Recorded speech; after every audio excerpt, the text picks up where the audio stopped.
Let's talk about diet misconceptions. One of the biggest misconceptions is this: as soon as I start dieting, I'm going to start losing weight. Not always the case, right? Even for me. Give you a little bit of background here. I have started a transformation type thing. It's about a 4 month, actually just over 4 months, where we're going to do like a before and after. And I decided, hey, like I wanted to push for something because again, we're never going to stay incredibly lean all the time. We're never going to be totally bulked up all the time. So there's kind of this little happy medium of, okay, I'm going to go do this for the summer, have a goal in mind, and then follow a plan. And then I'm going to go lean up. So I was on my diet perfectly this entire week. Here it is Thursday, and I started Monday, and I've gained 2 pounds. So yes, it even happens to me. Have I been in a deficit? I've absolutely been in a deficit. I've felt myself pretty hungry. I've definitely been in a deficit. Again, all my years of bodybuilding, I know how many calories it takes for me to start losing weight. But I will say this: my energy drink consumption has gone down. My water intake has gone up because I've just been a little bit. Actually, I've been a lot more diligent with my plan. So yeah, my water intake has definitely gone up. So if I've gained 2 pounds being in a deficit, I really wonder if I gain 2 pounds of muscle. No. Well, Joe, you probably gained 2 pounds of fat, right? No, I definitely gained 2 pounds of water. I mean, that's just the way it is. Guys, I mean, 1 pound of fat is 3,500 calories. So again, like let's just say, you know, again, I gained 2 pounds. If it was fat, I mean, what did I eat? 7,000 additional calories that I did not burn.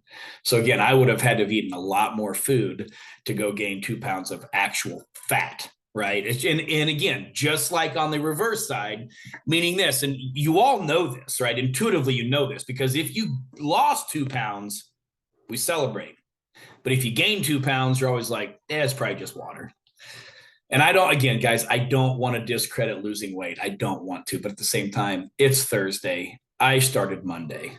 You have to have a pea-sized brain to think that that has any bearing on where I'm going to be at in 4 months.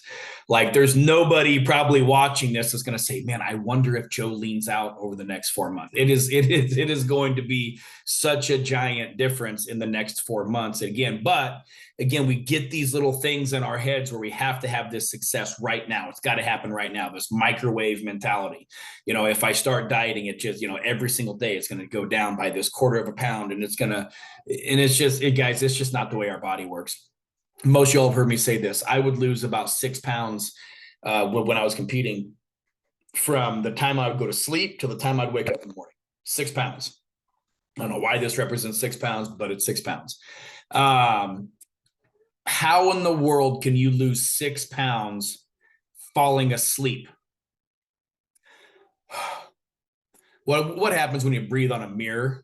You fog it. It's called moisture, right? I would breathe out or sweat or whatever 6 pounds of water, and then obviously I would wake up and urinate. So again, I would wake up, and that morning I would be 6 pounds, sometimes 8 pounds lighter than I was when I went to bed. Yeah, I mean, I would breathe that water out. You'd urinate, right? The morning, the 2 o'clock morning bathroom run or whatever, right? I mean, again, 6 pounds. So again, I mean, if I would fluctuate that in a matter of going to bed at night, how can I possibly start judging the success of my 4 month plan based on, I started Monday and I've gained 2 pounds since Monday and it's Thursday? But again, guys, I mean, you all are like, yeah, Joe, that's no big deal. But again, when you do it, it's the end of the world. Diets don't work. I guess I'm doomed for failure, and I'm just going to go back to what I was doing. And so again, and it's harder when it's us. I understand that, right? It's easier to give our kids advice than to take our own. So I understand how that works. But again, guys, just try like crazy to think as long term as humanly possible. I hope that helps.